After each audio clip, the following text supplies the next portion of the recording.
ಬೆಂಗಳೂರು ಗ್ರಾಮಾಂತರ ಜಿಲ್ಲೆಯ ಆನೇಕಲ್ ತಾಲೂಕಿನ ಚಂದಾಪುರದಲ್ಲಿ ಕೇಂದ್ರ ಸರ್ಕಾರದ ರೈತ ವಿರೋಧಿ ನೀತಿಗಳನ್ನು ಖಂಡಿಸಿ ರೈತಪರ ಸಂಘಟನೆಗಳು ಹಾಗೂ ವಿದ್ಯುತ್ ಗುತ್ತಿಗೆದಾರರ ಒಕ್ಕೂಟ ಜಂಟಿಯಾಗಿ ಬೃಹತ್ ಸಾಮೂಹಿಕ ಪ್ರತಿಭಟನೆಯನ್ನ ನಡೆಸಿದೆ. ರೈತ ನಾಯಕ ಶಿವಾನಂದ ರೆಡ್ಡಿ ನೇತೃತ್ವದಲ್ಲಿ ನೂರಾರು ಅನ್ನದಾತರು ಹೆಗಲಿಗೆ ಹಸಿರು ಶಾಲನ್ನ ಧರಿಸಿ ಸರ್ಕಾರದ ವಿರುದ್ಧ ಮೌನವಾಗಿ ಪ್ರತಿಭಟನೆಯ ರಣಕಹಳೆಯನ್ನ ಊದಿದ್ರು. ಪ್ರತಿಭಟನೆಯಲ್ಲಿ ಮಾತನಾಡಿದ ವಿದ್ಯುತ್ ಗುತ್ತಿಗೆದಾರ ನಾಗರಾಜ್ ಹಾಗೂ ರೈತ ಹೋರಾಟಗಾರ ಶಿವಾನಂದ ರೆಡ್ಡಿ ಅವರು ಸಾವಿರಾರು ಕೋಟಿ ಮೌಲ್ಯದ ಸಾರ್ವಜನಿಕ ಆಸ್ತಿಯಾಗಿರುವ ಸರ್ಕಾರಿ ಸ್ವಾಮಧ್ಯ ವಿದ್ಯುತ್ ನಿಗಮವನ್ನ ಟಾಟಾ ಕಂಪನಿಗೆ ಮಾರಾಟ ಮಾಡಲು ಕೇಂದ್ರ ಮುಂದಾಗ್ತಾ ಇದೆ. ಇದರಿಂದಾಗಿ ಬಡವರು ಮತ್ತು ರೈತರಿಗೆ ಸಿಗ್ತಾ ಇದ್ದ ಉಚಿತ ಸವಲತ್ತುಗಳು ಸಂಪೂರ್ಣ ಬಂದ್ ಆಗಲಿದೆ ಎಂದು ಆಕ್ರೋಶವನ್ನ ಹೊರಹಾಕಿದ್ರು. ಅದಲ್ಲದೆ ಖಾಸಗೀಕರಣದಿಂದಾಗಿ ರೈತರಿಗೆ ಸಿಗ್ತಾ ಇರೋ 10 HP ಉಚಿತ ಸಬ್ಸಿಡಿ, ಭಾಗ್ಯಜ್ಯೋತಿ ಮತ್ತೆ ಗೃಹ ಜ್ಯೋತಿ ಯೋಜನೆಗಳು ಜನರಿಗೆ ಸಿಗದಂತೆ ಸಾರಾಸಗಟಾಗಿ ನಿಲ್ತಾ ಇದೆ. ಈ ಮಾರ್ಗ ನಡೆಯೋದನ್ನ ವಾಪಸ್ ಪಡೆಯುತ್ತಿದ್ರೆ ಉಗ್ರ ಹೋರಾಟವನ್ನು ಮಾಡುವುದಾಗಿ ಎಚ್ಚರಿಸಿ ಪ್ರತಿಭಟನಾಕಾರರು ಈಗಾಗಲೇ ವಿದ್ಯುತ್ ಶಕ್ತಿ ಆಯೋಗಕ್ಕೆ ಅಧಿಕೃತ ಆಕ್ಷೇಪಣಾ ಪತ್ರವನ್ನ ಸಲ್ಲಿಸಿ ಭಾರಿ ಆಕ್ರೋಶವನ್ನ ವ್ಯಕ್ತಪಡಿಸ್ತಾ ಇದ್ದಾರೆ.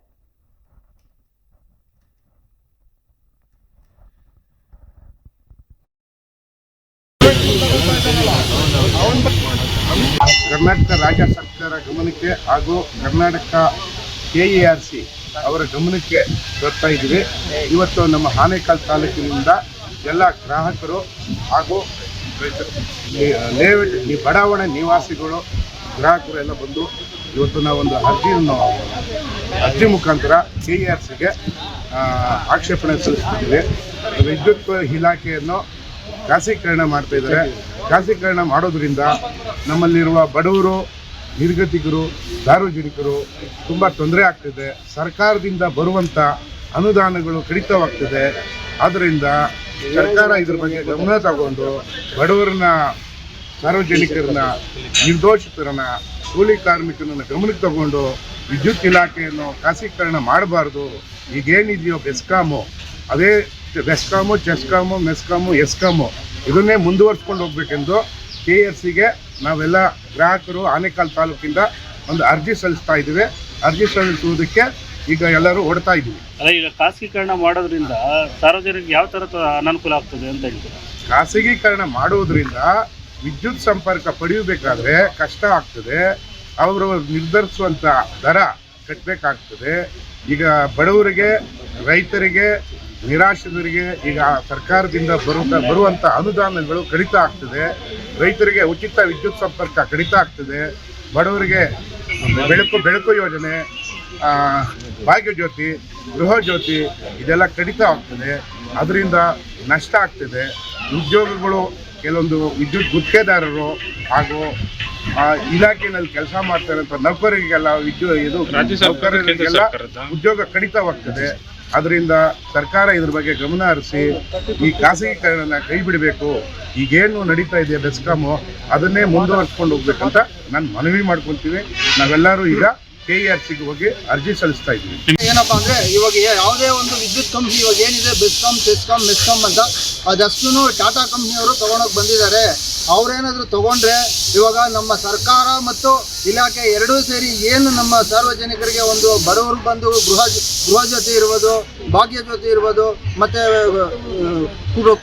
ಕುಟೀರ ಜ್ಯೋತಿ ಇರ್ಬೋದು, ಮತ್ತೆ ರೈತರಿಗೆ ಅಕ್ರಮ ಸಕ್ರಮ ಇರ್ಬೋದು, ಮತ್ತೆ ಸಣ್ಣ ಉದ್ದಿಮೆದಾರರಿಗೆ 10 HP ವರೆಗೂ ಸಬ್ಸಿಡಿ ಕೊಡೋದಿರ್ಬೋದು, ಇದನ್ನ ಯಾವುದು ಅವ್ರು ಕೊಡೋಲ್ಲ. ಸರ್ಕಾರದಿಂದ ಏನು ಅನುದಾನ ಬರ್ತಾ ಇದೆ ಆ ಅನುದಾನದ ಮೇಲೆ ನಮ್ಮ ಇಲಾಖೆ ಅದನ್ನೆಲ್ಲ ನಡ್ಸ್ಕೊಂಡು ಹೋಗ್ತಾ ಇದೆ. ಸರ್ಕಾರದಿಂದ ಅನುದಾನ ಬರೋದು ಇವಾಗ ಎಷ್ಟೋ ಕೋಟಿಗಳು ಬ್ಯಾಲೆನ್ಸ್ ಇದ್ರೂ ಸಹ ನಮ್ಮ ಇಲಾಖೆ ಅದು ಯಾವುದನ್ನು ನಿಲ್ಲಿಸಲಿಲ್ಲ, ಅದನ್ನ ನಡ್ಸ್ಕೊಂಡು ಹೋಗ್ತಾ ಇದೆ.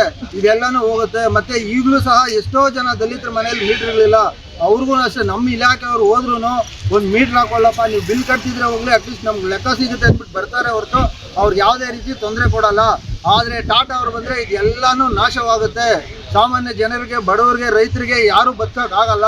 ಆದ್ದರಿಂದ ಮಾನ್ಯ ಮುಖ್ಯಮಂತ್ರಿಗಳು DK ಶಿವಕುಮಾರ್ ಸಾಹೇಬರು ತುಂಬ ಕಷ್ಟಪಟ್ಟು ಅವರ ಒಂದು ಕಷ್ಟಕ್ಕೆ ಪ್ರತಿಫಲ ಸಿಕ್ಕಿದೆ.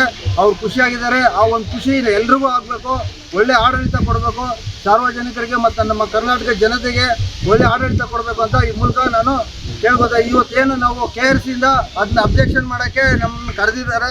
ಒಂದು ಸಾರ್ವಜನಿಕ ಅಭಿಪ್ರಾಯ ಇರ್ಬೋದು ಮತ್ತು ಸಲಹೆ ಸೂಚನೆ ಕರೆದಿದ್ದಾರೆ. ಆ ಮೇರೆಗೆ ಇವಾಗೆಲ್ಲ ಸೇರಿದ್ದೀವಿ. ಇವಾಗ ಇಲ್ಲಿಂದ ನಾವು KRC ಆಫೀಸ್ಗೆ ಹೋಗ್ತಾ ಇದೀವಿ. KRC ಆಫೀಸ್ಗೆ ಹೋಗಿ ನಮ್ಮ ಮನವಿ ಕೊಡ್ತೀವಿ. ಇಲ್ಲಿ ಗುತ್ತಿಗೆದಾರರಿದ್ದಾರೆ, ಗ್ರಾಹಕರಿದ್ದಾರೆ, ಮತ್ತೆ ರೈತರಿದ್ದಾರೆ. ಎಲ್ಲರೂ ಒಟ್ಟಾಗಿ ನಾವು ಹೋಗಿ ಇದನ್ನ ವಿರೋಧ ಮಾಡ್ತಾ ಇದೀವಿ. ಖಾಸಗೀಕರಣ ಕೈ ಬಿಡಬೇಕು ಅಂತ ನಾವು ಈ ಮೂಲಕ ಎಲ್ಲರೂ ಮನವಿ ಮಾಡ್ತೀವಿ. ತಾಲೂಕು ರೈತ ಬಾಂಧವರು ಏನು ಮನವಿ ಮಾಡಬೇಕು ಅಂತ KRCಗೆ ಹೋಗ್ತಾ ಇದ್ದೀವಿ. ಏನು ಅಂದರೆ ಟಾಟಾದವರು ಖಾಸಗೀಕರಣ ಮಾಡೋದಕ್ಕೆ ಅರ್ಜಿ ಹಾಕಿದ್ದಾರೆ ಮತ್ತು ಟೆಂಡರ್ ಕರೆದಿದ್ದಾರೆ. ಈಗ 3 ವರ್ಷದಲ್ಲಿ ಇದೇ ಥರ ಟಾಟಾ ಕಂಪ್ನಿಯವ್ರು ಬಂದರು. 3 ವರ್ಷದಲ್ಲಿ ನಾವು ಹಿಂಗೆ ಹೋರಾಟ ಮಾಡಿ ಅದನ್ನ ತಡೆದಿದ್ದೇವೆ. ಇವಾಗೂ ಇದನ್ನ ತಡಿಬೇಕು ಅಂತ ನಾವು ರೈತ ಬಾಂಧವರು ಹೋಗ್ತಾ ಇದ್ದೇವೆ. ಏನಾಗ್ತೈತೆ ಅಂದರೆ ಕುಟೀರ ಜ್ಯೋತಿ ಹೋಗುತ್ತೆ, ಭಾಗಜ್ಯೋತಿ ಹೋಗುತ್ತೆ, IP ಸೆಟ್ಗಳು ಹೋಗುತ್ತೆ. ಈಗ ಏನು ಬೆಳೆ ಬೆಳೀತಾ ಇದ್ದೀರಾ, ಬೆಳೆಗೆ ಯಾವುದನ್ನು ರೇಟ್ ಸಿಗ್ತಾ ಇಲ್ಲ. ಈರುಳ್ಳಿ ಬಂದು 100 ರೂಪಾಯಿಗೆ 8 kg, ಟೊಮೊಟೊ ಬಂದು 100 ರೂಪಾಯಿಗೆ 3 kg. ಎಲ್ಲಿ ಬೆಳೆಯೋದು ರೈತರು? ಹೆಂಗೆ ಉದ್ಧಾರಕ್ಕೆ ಆಗೋದು? ಮಾಧ್ಯಮದವ್ರು ಹೆಂಗೆ ಉದ್ಧಾರಕ್ಕೆ ಆಗೋದು? ಕೂಲಿ ಕಾರ್ಮಿಕರು ಹೆಂಗೆ ಉದ್ಧಾರಕ್ಕೆ ಆಗೋದು? ಈ ಥರ ಆಗ್ತಾಯಿದೆ. ಮತ್ತು ನಿನ್ನೆ ನಮ್ಮ ಇವು ಮನೆಗಳಿಗೆ ಕರೆಂಟ್ ಕೊಡೋದಕ್ಕೆ 1.5 ವರ್ಷದಿಂದ ಯಾವ ಮನೆಗೂ ಕರೆಂಟ್ ಕೊಡ್ತಾ ಇಲ್ಲ, ವಿದ್ಯುತ್ ಶಕ್ತಿ ಕೊಡ್ತಾ ಇಲ್ಲ. ಮೀಟರ್ಗಳು ಹಾಕಿದ್ದಾರೆ, ಎಲ್ಲ ಹಾಕಿದ್ದಾರೆ, ಯಾರಿಗೂ ಕೊಡ್ತಾ ಇಲ್ಲ. ರೈತರಿಗೆ ಫ್ರೀ ಪಂಪ್ ಸೆಟ್ ಕೊಡ್ತಾ ಇದ್ರು, ಅದು ಕೊಡ್ತಾ ಇಲ್ಲ. ರೈತರು ಎಲ್ಲವನ್ನು ಅವರೇ ಪರ್ಚೇಸ್ ಮಾಡಿ TC ಕಂಬಗಳು, ಮೆಟೀರಿಯಲ್ಸ್ ಎಲ್ಲ ಅವರೇ ಪರ್ಚೇಸ್ ಮಾಡಿ ತಗೊಬೇಕಾಗಿದೆ ಅಂತ ಪರಿಸ್ಥಿತಿ ಬಂದಿದೆ.